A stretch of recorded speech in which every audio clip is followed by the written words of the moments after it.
Okay, so today I'm going to go over the top 5 signs that you're overtraining. Let's get into it.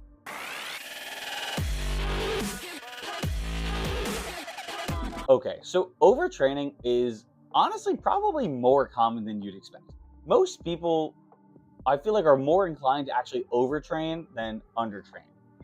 So, just a quick thing, overall, you need to be doing somewhere between 8 and 25 working sets per muscle group per week.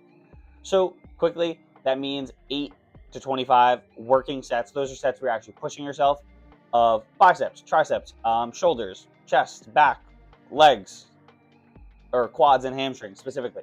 I think I just named every muscle, all the major muscles. So you need to be doing 8 to 25 working sets per muscle per week.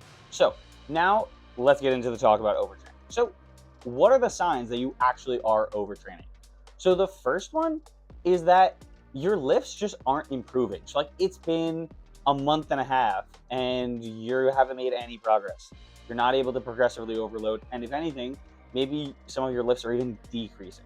That is a clear and obvious sign that you are 100% overtraining. Your body's not recovering, and the next time you're in the gym, you're like re-damaging what was already damaged but didn't get repaired.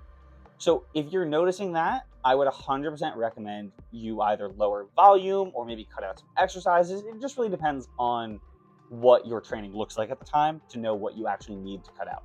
But I would 100% try cutting some of that out if you're not progressing. Now, obviously, going lift to lift, you're not going to see improvement every single time. But if you track your lifts over like a multi-month span, like from one 6-week point to another, you should be able to notice improvement, at least some marginal strength gains. And those are going to decrease over time. Like it's way easier when you're new to the gym to make progress, whereas the longer you're in there, the slower the progress is going to be. So the next one is that you are constantly sore when you go back in for your next lift. And this is probably going to be more for people doing a split where it's like a push-pull legs and then they're back in. So it's like on every third day you're hitting that same muscle group again. Obviously, you were supposed to be sore when you lift. Like, obviously. But you should not be so sore that it like hurts while you're lifting, or it's like in any way, shape, or form really like holding you back from doing your lift to its fullest potential. Typically, it honestly does somewhat depend on the person. Because like I typically don't get incredibly sore. I'm definitely sore after my lifts, but the only time I ever like will even possibly notice it after like 48 hours would be if I tried a new exercise. Sometimes I'll notice that, but most of the time, if it's not because you just added in a new exercise, which leads to you being more sore, just because novelty tends to lead to soreness. So if it's not because of that, like if you just have been doing the same lift for the same exact workout for like 3 months straight, and then you're just still really sore all the time, odds are you're overtraining. Okay, so the next two, I'm gonna kind of say together because they do kind of go together. So first, it is if you are just completely mentally drained after a workout. Now, obviously, after a workout, you should be physically tired. That is obvious. You just exerted a lot of energy. But if you were like mentally drained, like struggling to think for hours after a lift, you were probably overtraining. Like there was a point in my life where like I did notice that, where like I would leave the gym and I like literally could not like properly think for like 2 hours. Like I was just so tired after my lifts because I was overtraining that I just really couldn't think. Like the idea of like lifting and then like doing schoolwork or whatever was just like not a possibility. It was when I was in college. Like I physically could not have done that, or everything I would have done would have taken triple the time or just been wrong. So if you're feeling like extraordinarily mentally drained regularly too, after your lifts, you are overtrained.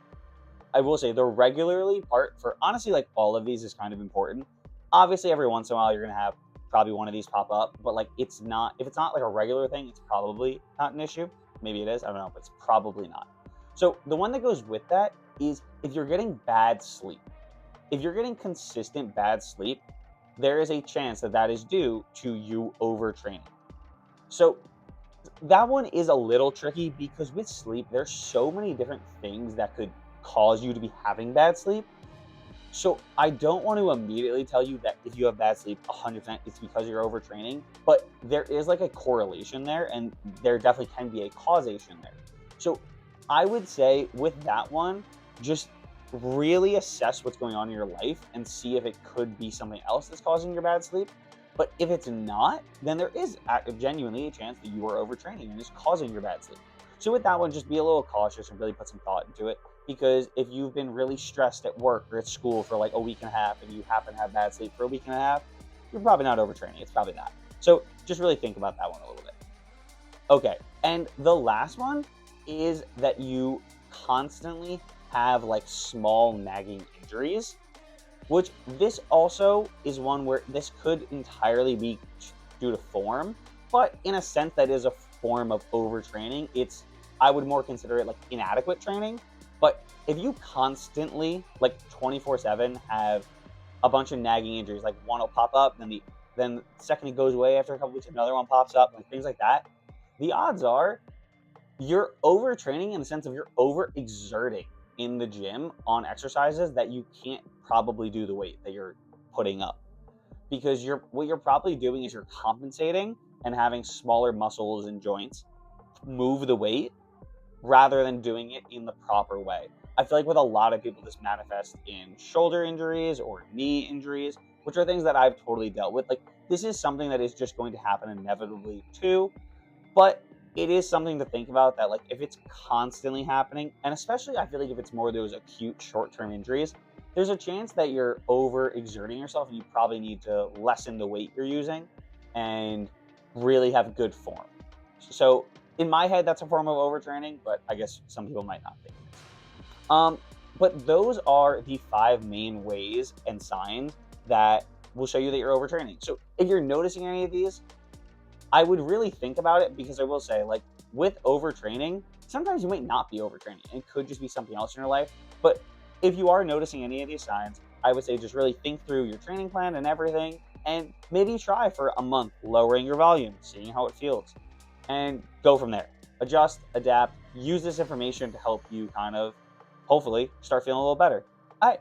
Hope you guys enjoyed. Make sure to like, comment, subscribe, and I'll catch you next Sunday at 5 p.m. Catch you there.